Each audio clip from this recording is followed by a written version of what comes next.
Hello guys, welcome to viewer classes part 2 let's continue, जिसमें हम after 12th के जो भी सब्जेक्ट्स की नॉलेज हमारे पास है आपके साथ शेयर करने की कोशिश करते हैं। तो उसी सीरीज में यूपी लैंड रेवेन्यू एक्ट 2006 के जो भी इंपॉर्टेंट क्वेश्चंस हमें लगते हैं वो आपके साथ शेयर करने जा रहे हैं। तो एक और इम्पॉर्टेंट क्वेश्चन है इजेक्टमेंट को लेकर। इजेक्टमेंट का मतलब क्या होता है? बेदखल करना। तो हमारे सामने क्वेश्चन है, इज भूमिदार लाइबल टू इजेक्टमेंट? क्या भूमिदार को उसकी जमीन से बेदखल किया जा सकता है? Discuss the procedure of ejectment. हम सिर्फ भूमिदार की इजेक्टमेंट के बारे में नहीं, हम इसमें हर तरीके की इजेक्टमेंट को डिस्कस करेंगे, क्योंकि हम यही चाहते हैं कम टाइम में कंसेप्ट जाता, छोटे छोटे वीडियोस बनाकर कोई बेनिफिट नहीं होता। इजेक्टमेंट किस तरीके से करी जा सकती है, उसका प्रोसेस क्या है, आसामी को इजेक्ट कैसे करा जाता है, या कोई भी और अगर आपकी जमीन पर कब्जा कर लेता है तो उसे इजेक्ट कैसे करा जाता है, उसके बारे में इस क्वेश्चन में हम पूरी डिटेलिंग देंगे। तो क्वेश्चन हमारे पास फिलहाल यही है, इस भूमिदार लायबल टू इजेक्टमेंट? क्या भूमिदार को उसकी जमीन से बेदखल किया जा सकता है, और अगर किया जा सकता है तो क्या प्रोसीजर है? तो उसी चीज को हम डिस्कस करते हैं। तो सबसे पहले अगर आप जनरल रूल की बात करेंगे तो भूमिदार को उसकी जमीन से इजेक्ट नहीं किया जा सकता। तो इट पहले तो इजेक्टमेंट का मतलब समझते हैं। इजेक्टमेंट का मतलब होता है बेदखल करना, राइट? इजेक्टमेंट का मतलब क्या है? उसकी जमीन से उसे बेदखल करना। तो ऐसा कब किया जा सकता है? तो सबसे पहले इजेक्टमेंट का मतलब क्या है? It means to take away, evict और separate from land on which already having possession. तो किसी को भी जिस पर उसकी जमीन पर कब्जा है, उसकी जमीन से उसको हटाना, उसकी जमीन छीन छीन लेना तो नहीं, ले लेना, एविक्ट करना यानी उसे खाली करवाना, सेपरेट करना ही क्या कहलाता है? इजेक्टमेंट कहलाता है, राइट? तो it means to take away यानी ले लेना, छीन लेना भी बोल सकते हैं, एविक्ट यानी हटाना, सेपरेट यानी दूर करना, from a land on which already having possession. तो किसी भी इंसान को उसकी जमीन से हटाना इजेक्टमेंट कहलाता है, बेदखली कहलाती है। अब सवाल ये उठता है, क्या भूमिदार को इजेक्ट किया जा सकता है? तो सबसे पहले सेक्शन 130 क्या कहता है इस एक्ट का? Generally bhumidar can not be ejected even if his land revenue is due and his land is vacant for more than 20 year. मतलब जनरल रूल यही कहता है कि भूमिदार भाई उसका मालिक है, उसको उसकी जमीन से जो है वो अलग नहीं किया जा सकता।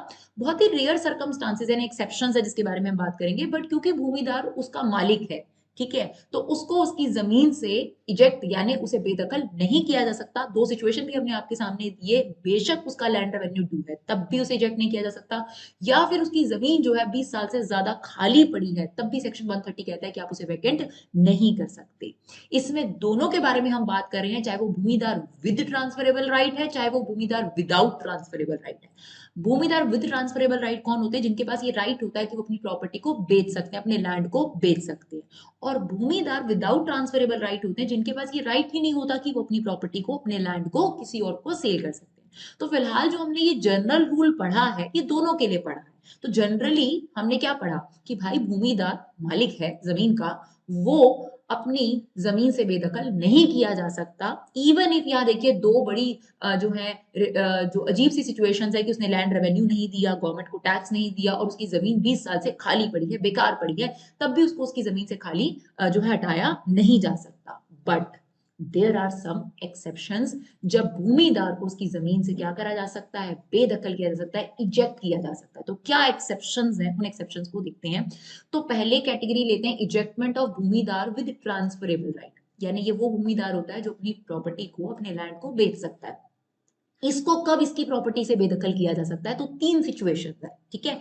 पहली situation, from a land of public utility, transfer his land with violation of provision of UP zamindar act and land revenue act and sale due to execution of decree.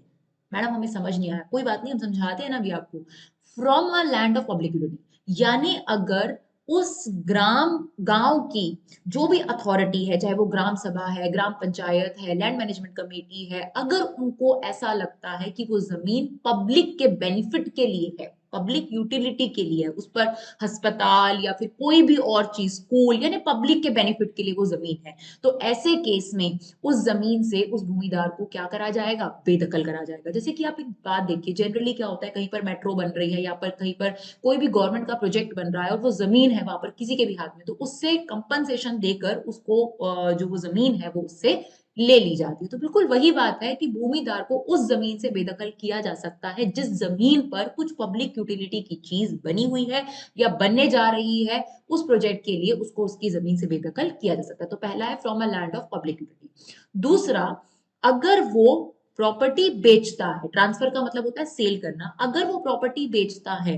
लेकिन वो प्रॉपर्टी बेचते हुए यूपी जमींदार एक्ट और land revenue act में जो provisions दिए गए हैं, जो क्लॉजेस दिए गए हैं, उनको तोड़ते हुए, वॉयलेट करते हुए अगर वो ट्रांसफर करता है तो ऐसे केस में भी उसको उसकी प्रॉपर्टी से यानी उसके लैंड से सॉरी बेदखल कर दिया जाएगा।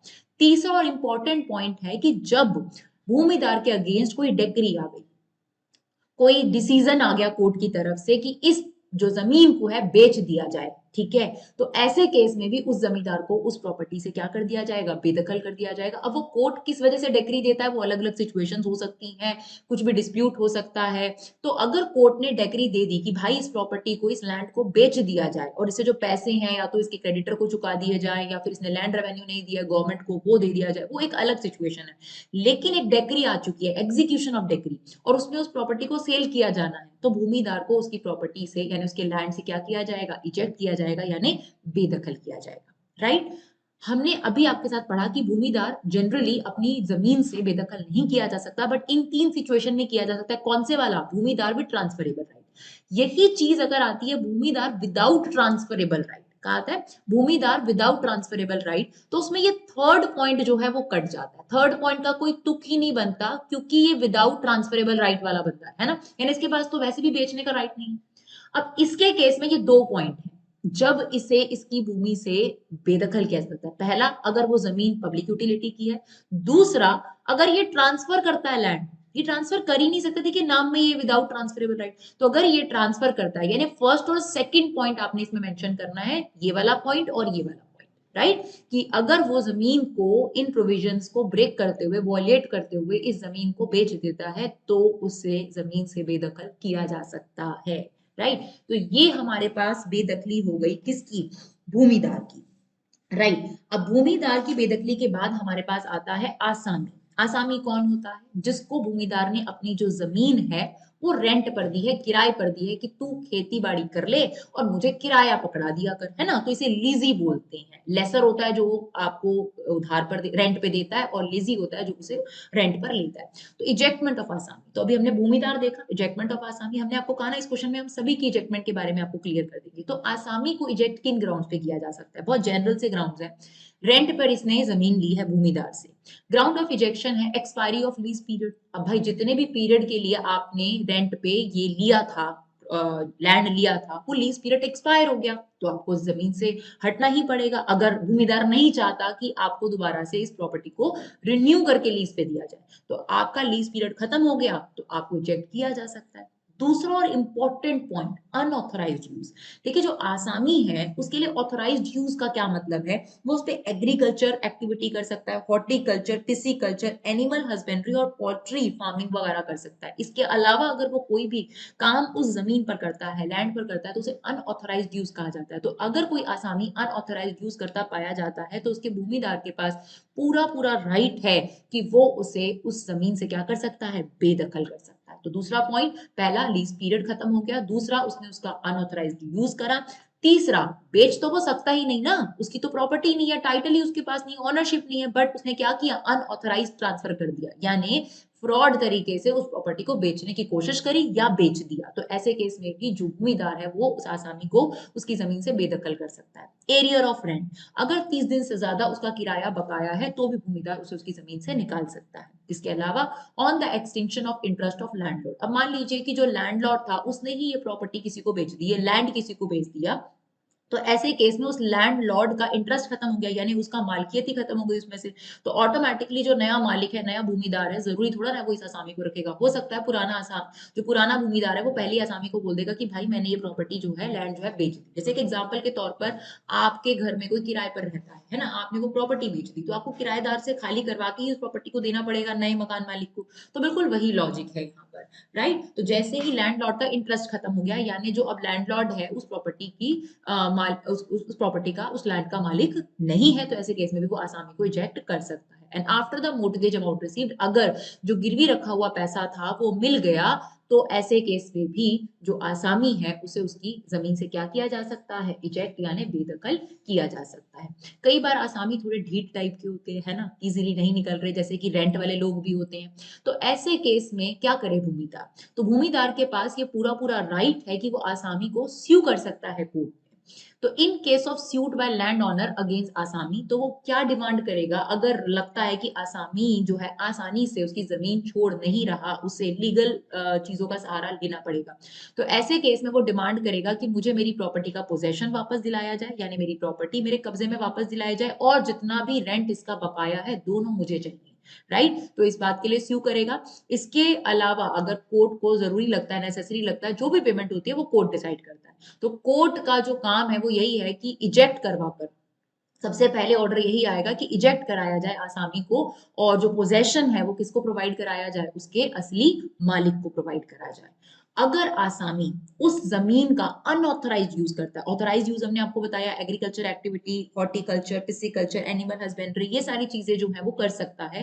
अगर इसके अलावा भी कोई और एक्टिविटी करता है तो उसे अनऑथराइज यूज कहा जाता है। तो ऐसे केस में जो सूट दायर करेगा जो लैंड ऑनर है, वो किस बात के लिए करेगा, वो इंजंक्शन के लिए करेगा कि इस चीज पर सबसे पहले रोक लगाई जाए। इंजंक्शन का मतलब होता है रोक लगाना, क्योंकि जमीन वापसी तो बात की बात है, लेकिन जो अनऑथराइज यूज कर रहा है इसको रोक लगाई जाए, तो तब वो सूट दायर करेगा इंजंक्शन के लिए। और ऐसे केस में जो अथॉरिटी होती है जिसको लैंड ऑनर अपनी कंप्लेंट सबमिट कर सकता है, वो होती है सब डिवीजन ऑफिसर, यानी एसडीओ आपके पास अथॉरिटी है जिसको आप जो है अपनी कंप्लेंट जो है वो डाल सकती हैं आसामी के अगेंस्ट इजेक्टमेंट को लेकर। अब और कौन से लोग होते हैं, तो हमने पढ़ लिया कि भूमिदार को इजेक्ट कब करा जाता है, आसामी को इजेक्ट कैसे करा जा सकता है। अब है कि अगर कोई पर्सन आपके जमीन को जबरन हड़प लेता है ना, तो ejectment of person occupying land without title, तो जिसके पास ऑनरशिप भी नहीं है, जिसको भूमिदार ने खुद भी नहीं दिया। सबसे पहले तो हमने भूमिदार के बारे में पढ़ा, जिसके पास खुद का टाइटल था, ऑनर था उस जमीन का, फिर भी उसे निकाला जा सकता है, बेदखल किया जा सकता है। आसामी, जिसको भूमिदार ने खुद जमीन दी है अपनी मर्जी से, लेकिन वो भी गलत हो गया, तो उसे कैसे निकाला जाएगा।